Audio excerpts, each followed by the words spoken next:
After Crash Bandicoot came back with the Insane Trilogy, there was one thing being talked about a lot. Would the other Naughty Dog Crash game get the same treatment? That being Crash Team Racing, which fun fact was my personal introduction into the Bandicoot. I was wondering myself if they were going to do it, but it would need to be either a smaller download game, or they would need to add to the original game.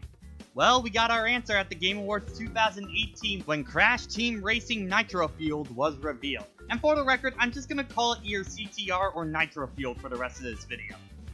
And we would later learn what that Nitro part would mean. Not only was this going to be a remake of CTR, but bringing back all the tracks and characters from Crash Nitro Kart and a few costumes from Tag Team Racing. So pretty much this game was now becoming a love letter to all eras of Crash Racing, which got me excited. And now that I have the full package in my hands thanks to a review copy by Activison, thank you! Is the package worth it? Let's find out. You know, after reading like 60 pages at the start, oh my god, Activison, why? So Nitro-Fueled is pretty much a from-the-ground-up remake of CTR. All the same tracks and characters are accounted for, with a finally playable nitrous oxide available in CTR. That has been a long time coming. You race around the track using up to 3 power slides, use items to take advantage of shortcuts, and get in first. All of that is still here and accounted for.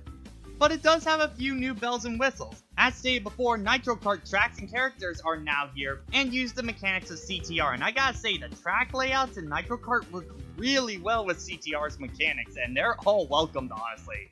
And while Crash Tag Team Racing tracks aren't included, which considering how bland they were, I understand why, some of the costumes are, but not the characters, and I can't help but feel like that's a bit odd. I'm jumping a little ahead, but I would like to see characters like Nina and such get into the game at some point. But anyway, costumes are a big part of the game now. Every character now has a selection of skins and costumes that can be earned by doing objectives or purchased by using the coins you get after each race. You can also fully customize your car with its model, paint job, and cows. It doesn't affect stats at all though, it's purely for looks. Your character is what determines the stats, and I'm totally okay with that for leveling the playing field.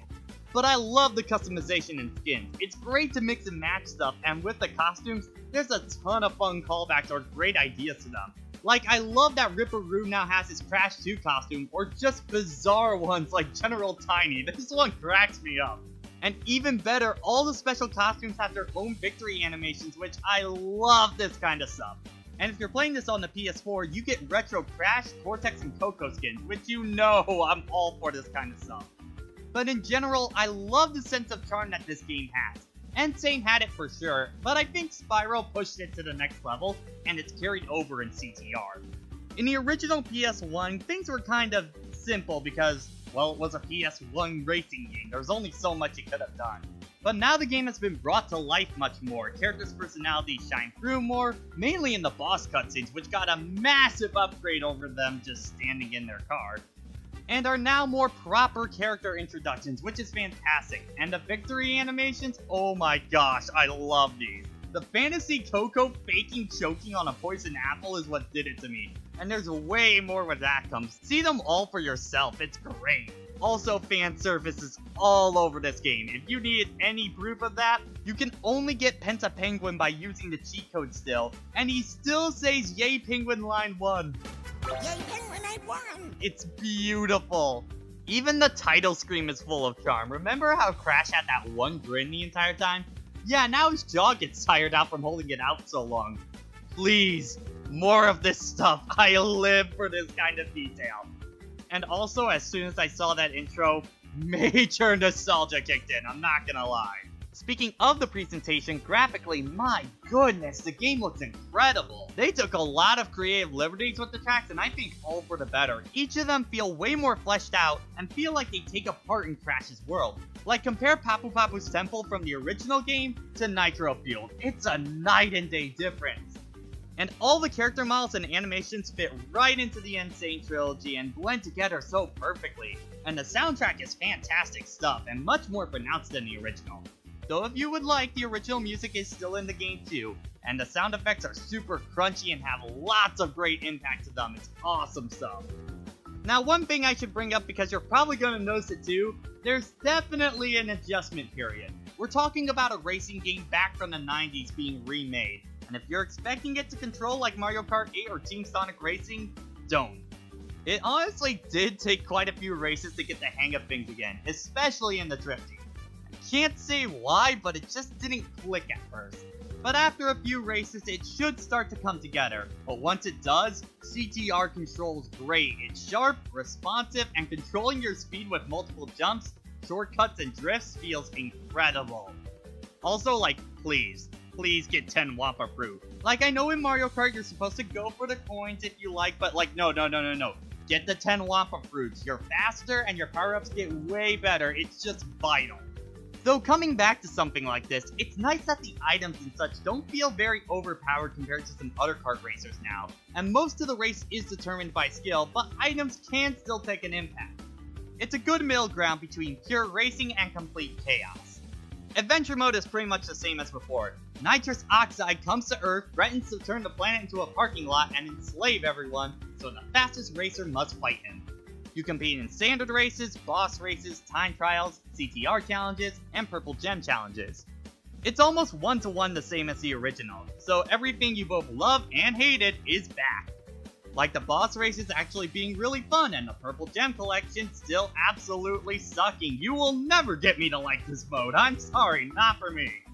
Also, when you start this mode, you can choose to play in Classic mode where it's one character and one difficulty for the entire game, or the new Nitro-Fueled where you can switch characters at any time and choose a difficulty beforehand. But there are a few complaints I have with the Adventure mode this time. For one, this mode is really lacking in any Nitro Kart elements, and I would have liked to see them put into this mode because the two feel kinda separated. And also, I couldn't help but notice the AI was way more aggressive in this game compared to the original. This might also been because of that adjustment period that I was talking about, but seriously, they love ganging up on you, and they're all in like this one big lump. So if they get you even once, you're pretty much an ape at that point. A lot of the time it was better just to restart, though at a certain point they didn't really become an issue anymore, but it definitely made the adjustment period a little harder, not gonna lie. While on complaints, I like the idea of the pit stop, being able to select what you buy. In reality, I think the prices are just a little high. If you're playing in single player, because you get far more coins in multiplayer, like almost 10 times as many. Yeah, it's clear they want you to get the coins from online play, because my goodness, getting them from single player is a grind. I wish the amounts were a bit more spread out in single player in order to get coins, because if you don't play with friends, it's gonna take a long time to complete this one. And with the pit stop, it's not microtransactions, it's purely currency in the game. But you can see the seeds of it where it could become microtransactions. I really hope they don't go down that road. It's fine as is, but Activision, please don't do this to poor Crash. He's been through enough already. But going back a bit, multiplayer locally is back and it's just as great as before. And hey, you don't need a multi-tap this time, so it's already a plus. Or you can now hit the track in online, which regular matches ran fine for the most part. There are still a few issues that need ironing out.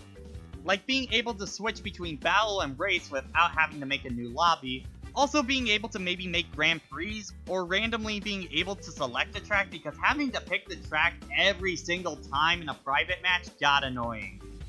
But overall, CTR Nitro-Fueled is a great remake of the added bells and whistles from Nitro Kart, making the experience overall the definitive Crash racing game now, and absolutely a recommendation if you're looking for a new kart racer. But even then, we're not done yet. This game's going to begin some updates over time with events that are going to be adding new content such as new tracks, cars, and of course, characters like Tanya, all the trophy girls from the original CTR, the baby Rex from Crash 3, and Spyro as well. Oh man, Spyro racetracks, I need to see those. All these are going to be for free and I can't wait for them to start rolling out. But in the end, Nitro-Fueled is fantastic and is sure to bring the good times. And now, I'm excited to see, with all the big remakes out of the way, for the next true new Crash adventure to unfold. Also, Sega, why did you release Team Sonic Racing within weeks of CTR? We all knew it was gonna crush it, like, come on.